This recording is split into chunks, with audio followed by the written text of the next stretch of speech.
once the kingdom of Israel splits, the tribes in the north call themselves Israel, and they, under a succession of terrible kings over a period of about 200 or 300 years, finally is conquered by the Assyrian Empire.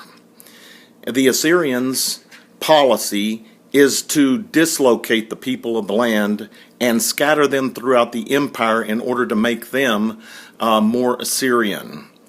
And in that way, the northern tribes basically become no longer Israel, but now incorporated into the Assyrian Empire.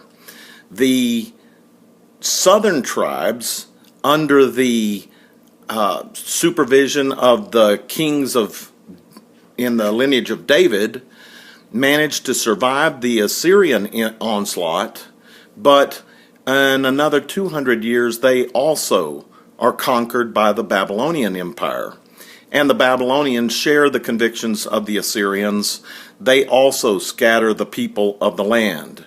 Not only is the nation of Israel now exiled from their starting place, the starting place in the world where God was going to launch his project for saving the world, but now also the temple has been destroyed. Ezekiel, the prophet, saw God's presence leave Israel in order to allow this to happen. And Judah, the southern tribes, are taken into captivity until they too will be released. But that's for another time. Jeremiah had spoken to the people about a 70-year period of exile. And in order for that to become a reality, something unheard of had to take place. And when the Babylonian Empire was conquered by the Persians allowed all the nations under that had been scattered by the Assyrian and Babylonian empires to be returned to their homelands. So Israel goes back, reestablishes Jerusalem, and begins to rebuild the temple. Now, a lot of people have thought, well, that means their exile's over. Israel is back. They're going to become a people. But that was only the beginning.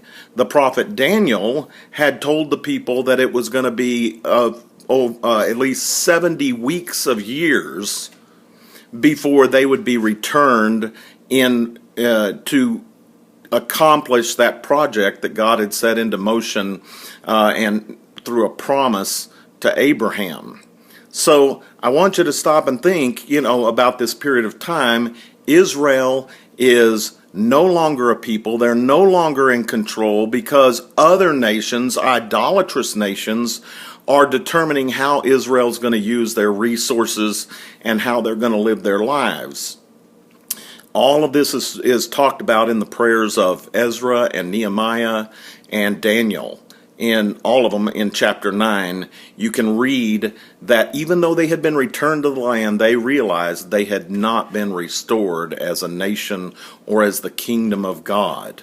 And that, of course, is why we look forward to the arrival of the prophet John, who is going to stand as a pivotal figure in the history of salvation, the world's salvation.